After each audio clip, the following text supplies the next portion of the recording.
I'm just recording the webinar just for people who can't make it this evening.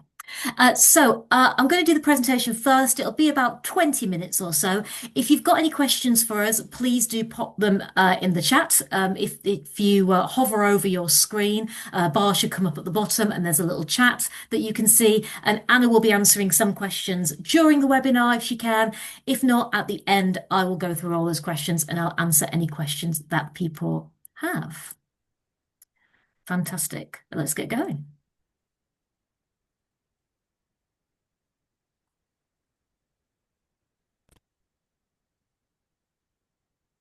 Lovely. So this evening, as I said, we are looking at researching pathways. We are mainly looking at how to get started because we know that we've just kicked off our pathways provision at the SWAB. We have been doing things since March. We had the UCAS Discovery, and we've been talking about pathways and post 18 a lot. But really, the main bulk of that has just launched now. And we know a lot of students are kind of looking at their screens going, I don't really know where to start. And we have got some really good tools to help them with that and some tools that you can also help them with. And that's the point of this evening's webinar, just to introduce you to those. So I'm not going to talk loads about the sort of the real nature of UCAS tonight because that's going to be in next week's webinar.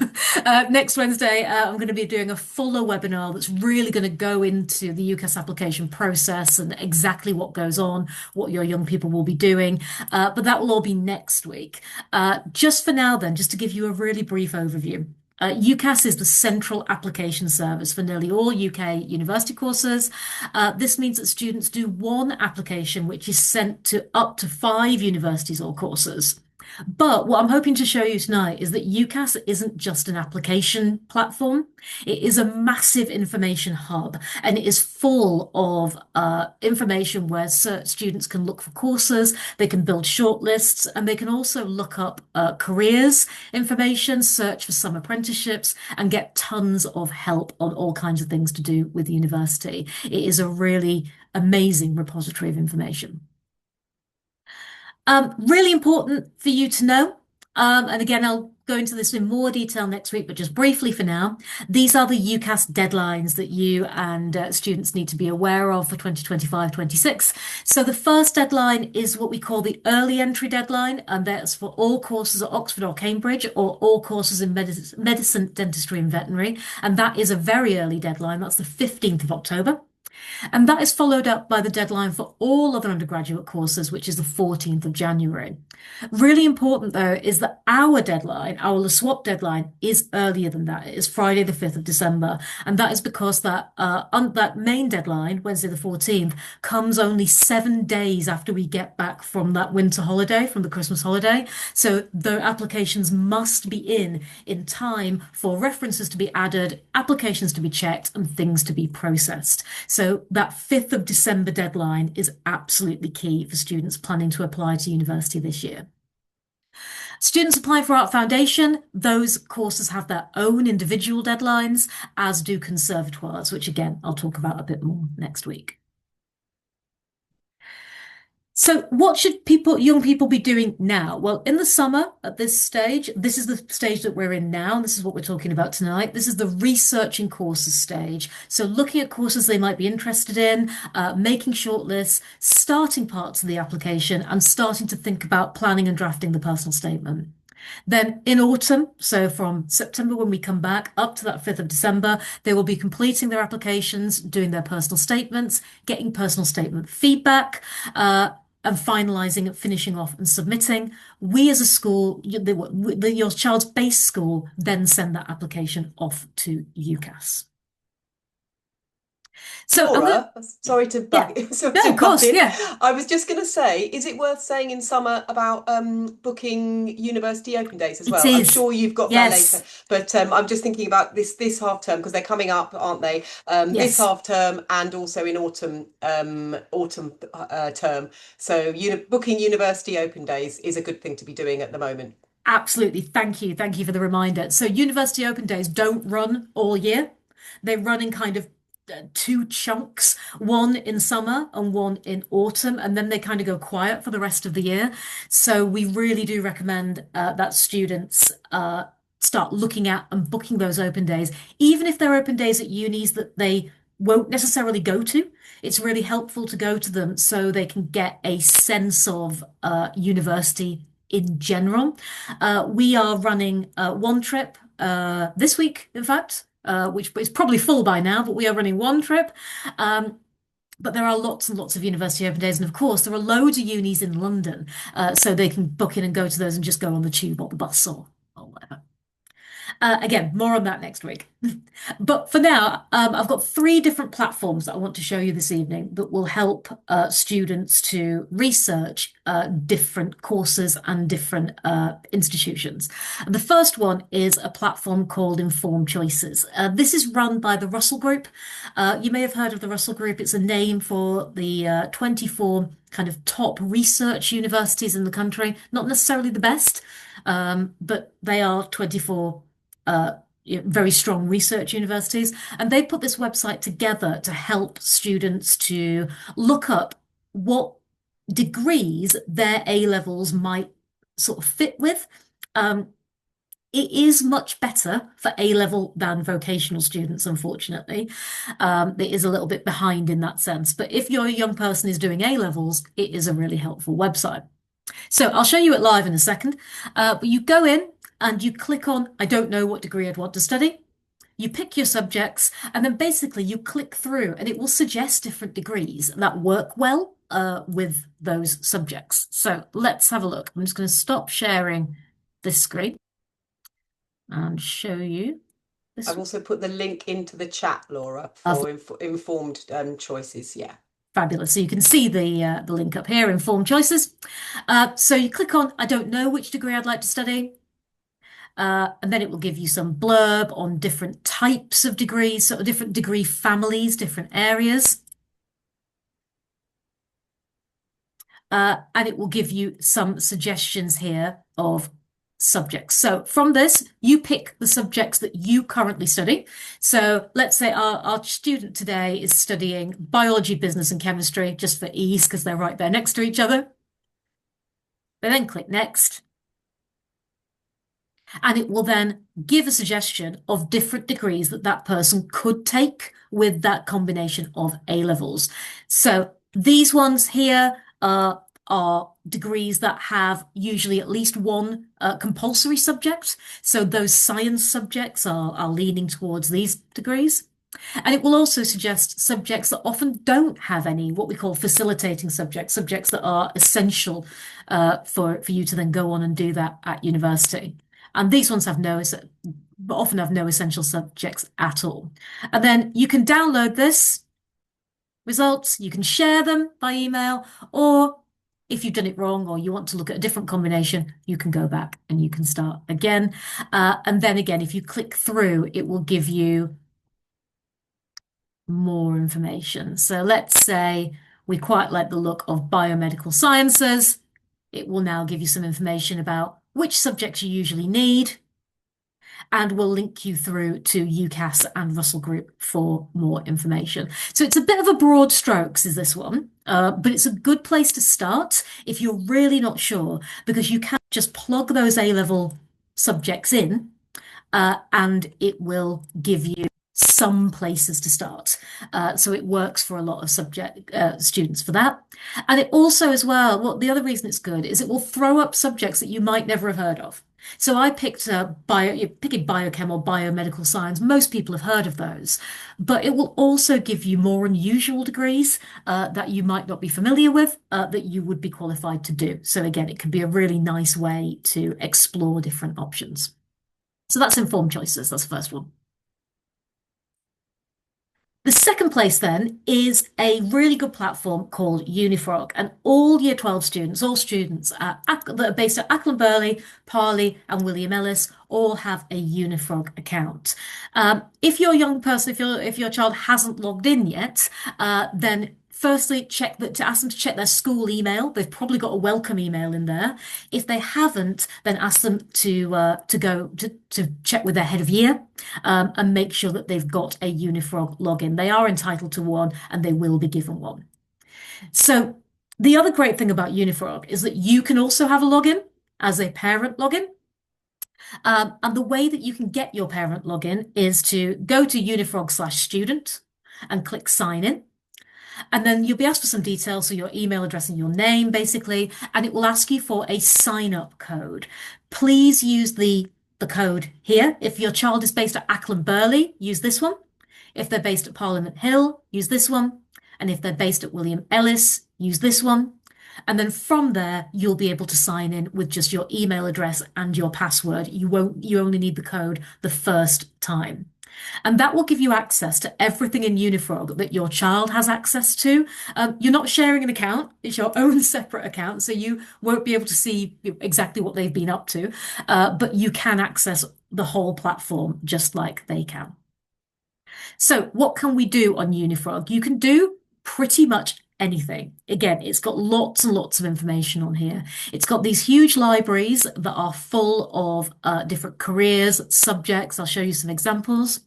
It's got different searches where you can look for opportunities at universities in the UK, in Europe, Oxbridge specifically. You can also look for apprenticeships, which is brilliant. It has spaces for students to write down things they've done. So work experience, activities they've done, open days they've been to, things like that. They can draft their personal statement or a CV in here. And they can also they have a little locker where it will keep everything they save. So they can go back, they don't lose anything. They can go back and look at things in the future. The most useful bits for most people are these libraries, the UK University Search, because most people go to a university in the UK, the personal statement and CV bit, they are the bits that people use the most, but they've got access to the whole lot in Unifrog. Um, to start off, you can do a quiz. These are a bit silly, but they're quite fun. They sort of get you into a frame of mind, and they give you an idea of places to look for interests, personality. It gives you a nice type of frog to fit your personality, which is nice. And what kind of work environments you might enjoy or skills you might enjoy. Not to be taken too seriously, but a good little kind of prep and launch into thinking about pathways. And from there, you can then get into the meat of things. You can look in the libraries. Unifrog has well over 1,000 career profiles, loads of information about what qualifications you need to do different jobs, really up-to-date overviews of what those jobs actually involve, about how much they pay, things like that. And students they can do it either way around. They can either click on, I'm interested in a career in lab science. I'm interested in being a vet. Or they can put in, I currently do these subjects and I'm not sure what I want to do. So you can look at it from either side. The subjects library is absolutely brilliant. This has pretty much any subject that you can think of, even really obscure ones. And it has all this stuff about all these different subjects. So a summary, how to get in, what subjects you'll need for that subject, what kind of job prospects there are, example bits of personal statements, recommendations for reading, watching and listening and exploring and finding out more about that subject area. This is brilliant when students are thinking about their personal statement, what might want to go in there, because we really encourage students to read widely around their subjects and their interests and to give those examples in their personal statement. So if they're thinking, oh, what on earth, how do I research pharmacy? Like, I don't know where to start. This is where to start. There's reading, watching, podcasts, videos, all sorts in here. The careers library, as you would expect, is focused on specific careers. So it's super up to date. It looks at labour market information. It looks at how you get in, what your job will look like, what progression is like. And there's a little heart symbol on all these different bits where you can save anything that you've looked at and come back and look at it later. So the libraries, there's a lot in there. And so we don't recommend just randomly clicking around and seeing what comes up with. Choose keywords and choose subjects. So put in if you really don't know where to start, put in a subject that you're currently studying, put biology in there, put psychology in there, and see where it takes you. Save guides that interest you, and then everything's linked together on Unifrog. So use these kind of linking bits. If you're interested in this career, you might be interested in this, and let it take you to new ideas. As I said as well, it has lots of apprenticeship stuff in here, really good for apprenticeship pathways, and it pulls all its information on apprenticeships directly from the government apprenticeship hub, so it's completely up to date. Opportunities, as I've already said, it covers all over the world, not just UK universities, even though that's the most useful one. It also has this bit here, special opportunities, the brown box. That is really good because the special opportunities in Unifrog language are scholarships and bursaries. So that is money that you might be able to get from unis that you don't need to pay back. So that's a good one to explore. And events down here, university events, open days and such that Anna already spoke about. To make a shortlist, you click on UK unis or whichever shortlist. I'll show you one live in a second. Put your predicted grades in, put in a subject that you're interested in, click on courses you want to find out more about because it will give you a big list of courses that are linked to whatever course you've given first. You can use the filters to narrow it down by geographical area or by grades or things like that, and then save the shortlist at the end. This is what it looks like when you make a shortlist. It will give you courses that are aspirational, so maybe at the top of or outside your predicted grade range. It will give you courses that are solidly in the middle, and it will give you safe courses that are underneath that. And this is what they look like when you save them at the end. There's loads of information. They're really easy to navigate. Let's have a look at one live.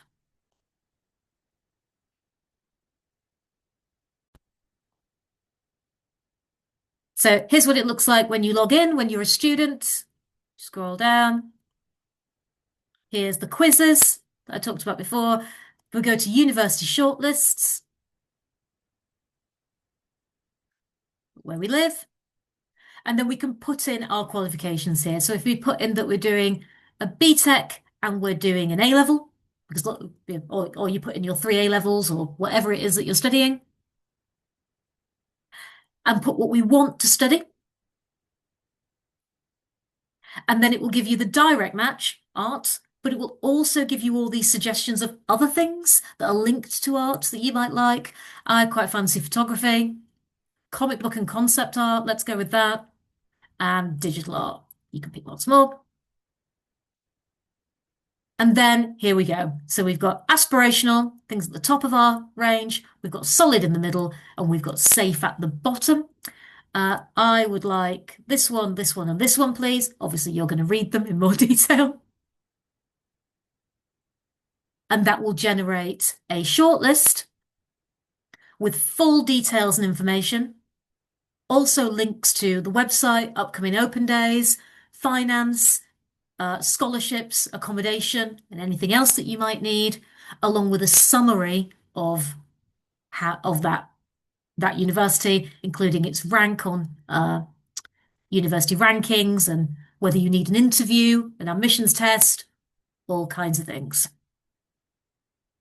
And this will save for you if you click here. It also has a handy map so you can see whereabouts in the UK that university is. So that's the main bit of Unifrog that our students use. But as you could see from the beginning and from the screenshots that I've shared, it has way more than that. And if you choose a Unifrog login, you have access to everything that I'm showing you now. You will have access to all of that as well. So you can go through as if you're a student, and you can have a play with it, and you can make your own shortlists and save things and send them on to your children if you want to, or do it with them together. Is a really good way of working through Unifrog.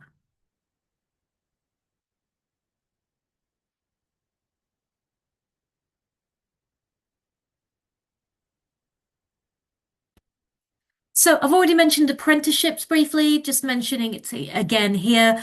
Unifrog, you can see the apprenticeship page looks very similar, shortlist look very similar to the degree one. It displays very similar to the university one, and you search in exactly the same way. So instead of your subjects, you put in which areas you're interested in, and then you can filter it by how far you want to travel, how far away from home it is, what level apprenticeship it is.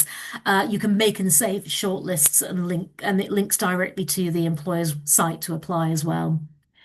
If you've got children who are interested in apprenticeships, I will be talking a bit about apprenticeships and alternative pathways in the webinar next week, but I am also doing a separate apprenticeships uh, webinar like this in July on the 16th, I believe, of July. I'll confirm that date, and the information will be out via email and newsletter in the next few weeks. Other useful sections of Unifrog then, post-18 intentions, you can plan A, what plan A looks like, what plan B looks like. Personal statement builder is self-evident, as is CV builder. Special opportunities I've already talked about, apply directly for scholarships and bursaries. Any more money you can get, obviously, is great. And overseas unis as well. We do have students who apply for university in Europe and in America, and this is a good way to research that. The final place I'm going to talk about this evening then is UCAS. That UCAS is not just an application platform. The UCAS Hub has absolutely tons of information in it. And just to go through the sections very briefly, again, I'll show you live in a second. There's a For You section that is tailored to the person who is logged in. So you're the student who is logged in. That will give them tailored suggestions based on their favorites and preferences. So it will ask them when they sign up for the hub what subjects they're interested in, and it will link things to them, what they think they might like. Favorites is their course shortlist, so things that they have manually shortlisted. What to do are guides to different subjects, so that's similar to Unifrog. Where to go is unis by location, exhibitions, open days and events. It starts by things that are nearest to you. And the search is a course search, a massive search of all courses available through UCAS. So logging into the hub. Now, if you want to create a UCAS account for yourself in the UCAS Hub, you absolutely can. Anyone can have one, but you can actually use lots of the features without signing up. So it's probably worth having a look at it and seeing if you need to sign up. If you do, set yourself up an account. It's free. All Year 12 students will either already have a UCAS Hub account or they will be getting one in the next couple of weeks. If they went to UCAS Discovery in March, they already have a UCAS Hub because they needed to sign in through UCAS Hub to book a ticket. Um, as I said, you don't need a UCAS account to use the search function, and you don't need it to access any of the guides or any of the information. You just go to ucas.com, and then underneath the search bar here, you've got all these links and you can go and explore. You can't obviously save any shortlists or create any favorites without having an account. So if you do want to do that, just sign up. UCAS search itself is a lot more than just a course search. So it does have a course search, and that's in the top left corner. But very similar to Unifrog, it also has searches for events, searches by subjects, by industries, by employers, and it also has it has personal statement guides. It also has an apprenticeship section now. Currently, UCAS doesn't pull every apprenticeship through. It is the apprenticeship section of UCAS is still in beta testing, really. They are going to get there in the next couple of years, but there are increasingly apprenticeship opportunities coming up in UCAS for students to have a look at. So how to search for courses. Click on courses, start a course search. Hopefully self-evident. And then it has lots of filters. And I really recommend using as many of these as possible to narrow it down. Because as you can see, I know it's quite small here, but there are thousands and thousands and thousands of courses available. So if you just put psychology into UCAS search, you are going to get thousands and thousands and thousands of psychology courses, and they are not all going to be appropriate. So use this filter section. sorry. The filter section allows you to narrow by location, by year of entry, by entry requirements, by all different kinds of things. Again, yeah, I'll show you in a second when we do it live. Once you've narrowed it down, and you can see here at the top which filters I've put in place. So for this search, I put in place undergraduate courses starting 2024 to 25. Yours will be 25 to 26. I want law courses in Greater London and up to 120 UCAS points. So it's then narrowed it down for me, and it's now given me 163 courses instead of thousands and thousands and thousands of courses. That's still a lot. So you can add more filters if you want to. If you like the course when you've read about it, again, there's a little heart symbol that you can click on to save it if you've got a UCAS account. And there are tabs at the very top of the screen on UCAS where you can find lots of helpful guides about just about everything to do with applications. So the Where to Start section has all different things here, including UCAS events. So again, open days, workshops, things that universities are doing. There's a feature here where you can chat to students. It will link you with an undergraduate student doing a course similar to what you're interested in. You can have a chat with them. Virtual work experience is there. Ultimate guides, they're the subject guides, careers guides. There's also sections, as you can see here, on all different things to do, where to go, and careers, including things like how to write a cover letter, how to write a CV. So UCAS also has really good information for people who are not going to university. It's not just a university hub. So I'm just going to stop this search again, and we will have a quick look at UCAS Live.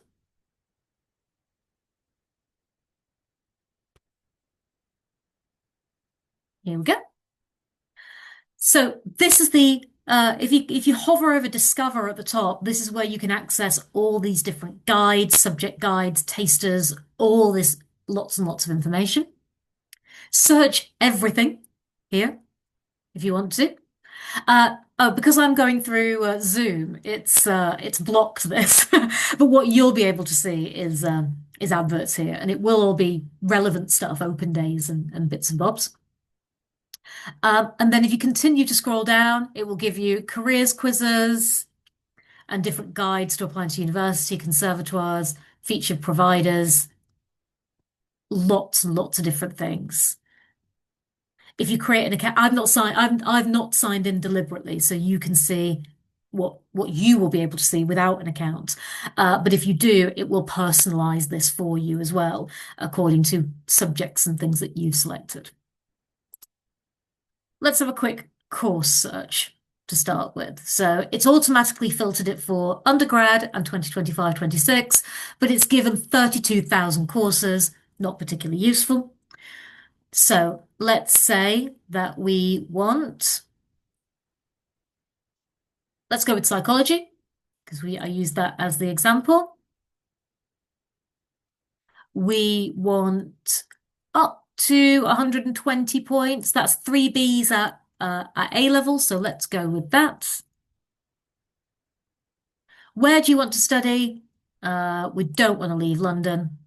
Let's stay in London. We can say, actually, I do want to leave London. I just want to go to Scotland. Goodbye. But let's stay in London for now. And if you put your postcode in, you can actually say, I don't want to go any further than the next YZ. But let's narrow it down for now. Point of entry, we're going to go with all points of entry. I'll click on done. And now we've got 179 courses. So that is better than 32,000. And we can start to have a look through from there. Now it does pull through some things that you might not expect, which can be good because it's again courses that you might not be familiar with. But a lot of the time it will pull through things that were relevant.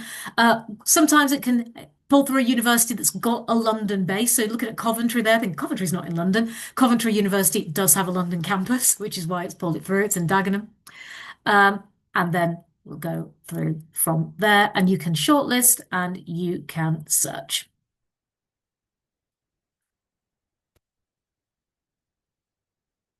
Okay, so very nearly at the end. Just a few top tips then for initial course searches. Don't narrow ideas too quickly. But also don't guess without researching. What we don't want to see is students going, oh, well, I'm doing biology A level, or I'm doing applied science BTEC, so I'm going to do a biology degree. We want this stage, this research stage, them to be inquisitive and thoughtful and curious and look around that subject and look for things that they might not have heard of. Um, you don't assume that you're just going to, I did, again, I've done history, so I'm going to do history. Don't make that leap. You don't have to jump straight into a course search and do what I did there and go, right, I'm going to look for psychology degrees. Actually, look wider, look at the subject, career, and other guides to narrow ideas down first. You might then, instead of go thinking, I want to do a chemistry degree, you might start thinking, well, I want to do a pharmacy degree because that's the career that I'm interested in. Save shortlist, don't expect to remember loads of stuff. At this point, you won't. It will just exit your brain. Use the filters because otherwise it's too big.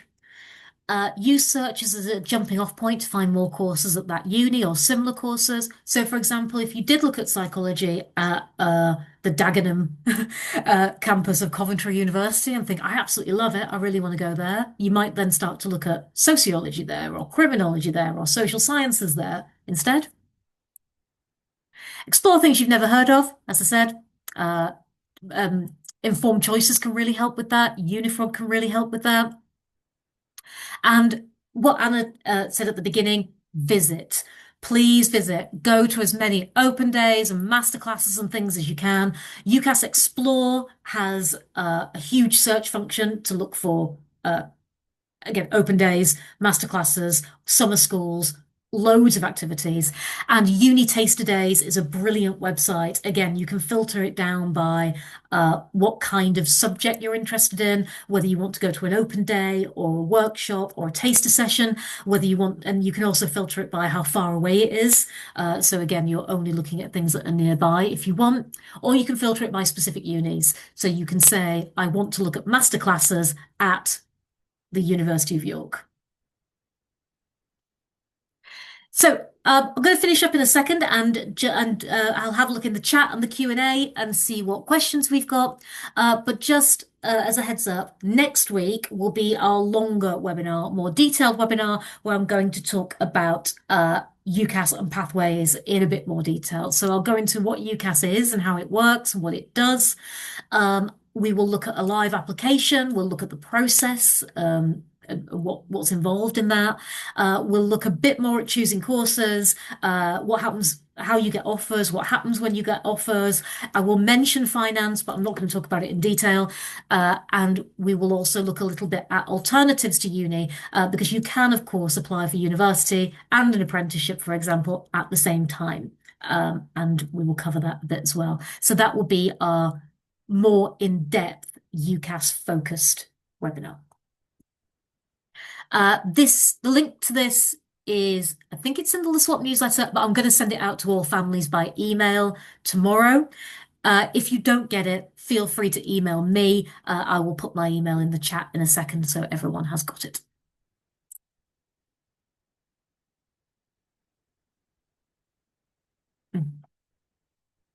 So just see if questions we've got here.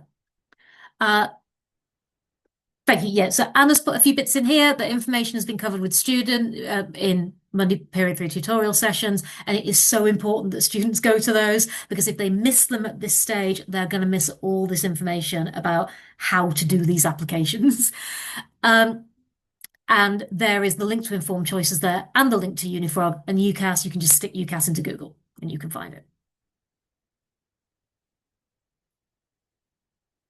So we have got a couple of questions. So if a student had a Unifrog account at a different secondary school, will they start again on their swap account? Yes, because Unifrog has a different, like the sixth form bit of Unifrog is different to the lower school bit of Unifrog. So that old Unifrog login might not work. So I would recommend that they start again.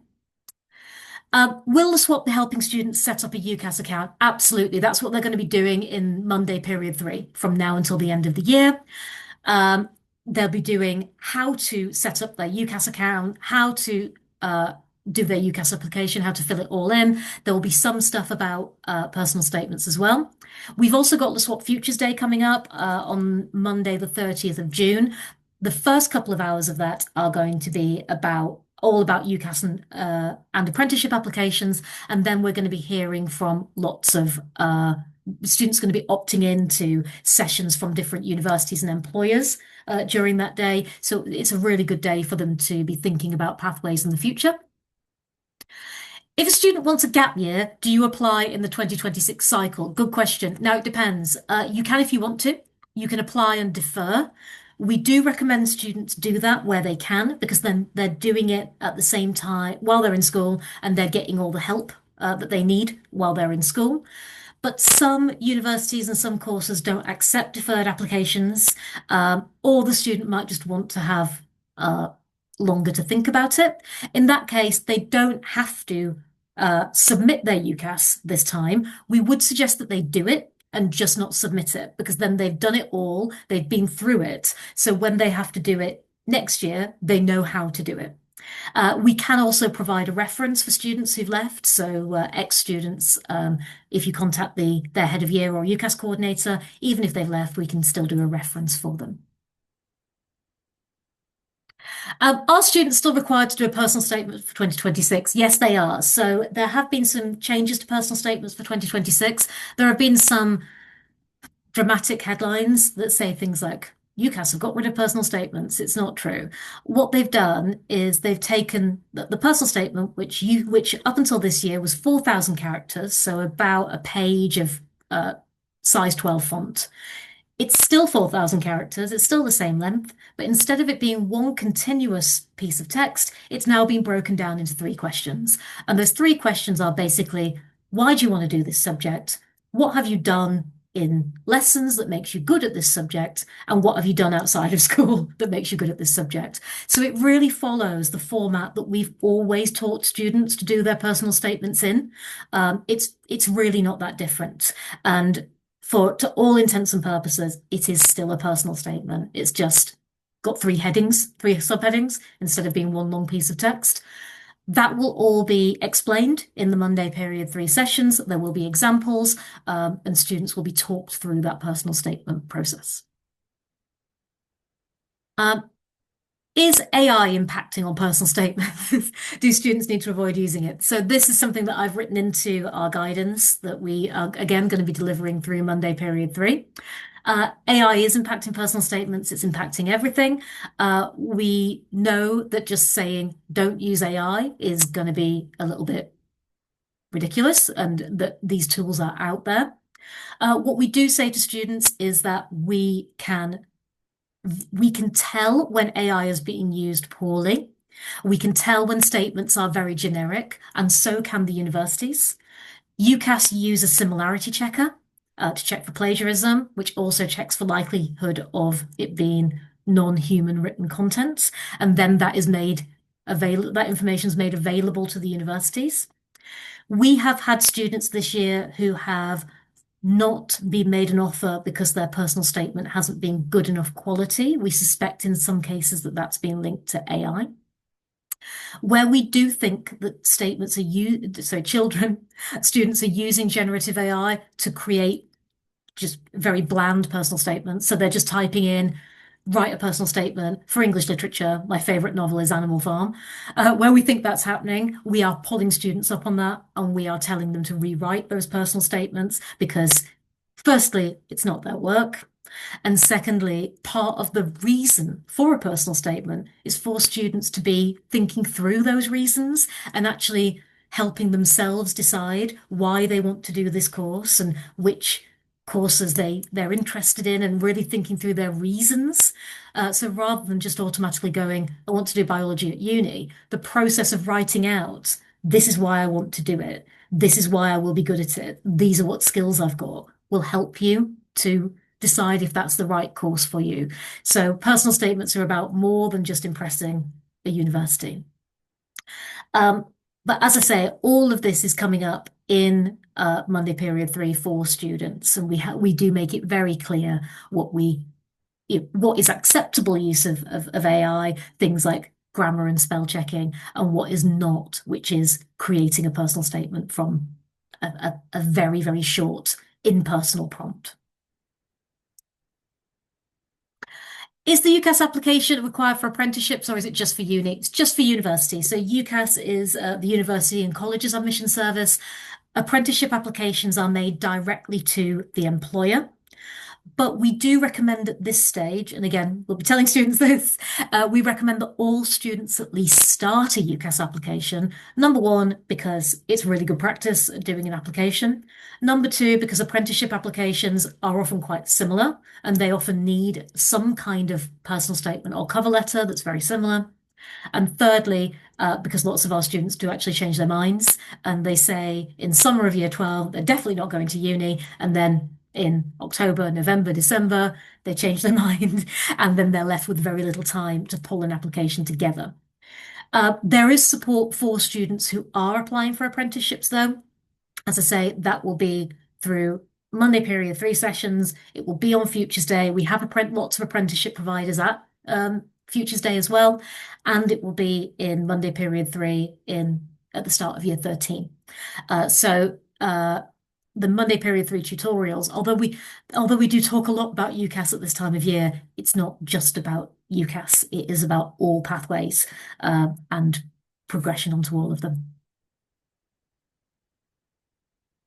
Though, is there any information regarding gap years? I'll talk about gap years at next week's seminar, and about deferrals and gap years in more detail then. And there will be a separate session for apprenticeships. That will be in July. I think it's on the 16th. It's definitely on a Wednesday. I will just need to double check because I've got a clearing webinar for year 13 parents and an apprenticeship webinar for year 12 parents. And I just need to make sure I've got the dates right. But again, information will go out through the newsletters and by email. I have got one question in here that's not about UCAS, that's actually about predicted grades, which I'm assuming is because information from HSEs has just gone out. I will just, again, there'll be more next week, but very briefly on predicted grades and UCAS. The UCAS predicted grade isn't based on any one thing. So the UCAS predicted grade won't be what the student got in their HSE. The HSE grade will inform the UCAS predicted grade, but it isn't directly the UCAS predicted grade. And there is also another series of mock exams before UCAS in October, before UCAS predicted grades are finalised. So please don't think that any any grades that are coming from HSEs are going to become just straight into a UCAS predicted grade. Those predicted grades are decided on by teachers and they are based on the student's holistic performance in classwork, in exams, in non-examined assessment, all through year 12 and the start of year 13. Okay, it looks like we are done. There are no more questions for the moment. Thank you very much for coming, everyone. I really hope to see you all at the webinar next week. If you want the slides from tonight, please do email me. I'm sorry, I do need to drop my email in the chat. Sorry, give me a second.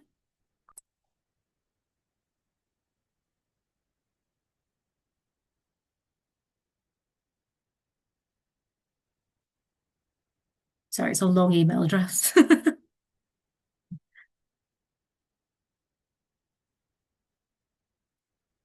So lpsa@acklandburley.camden.sch.uk. If you want the slides, email me.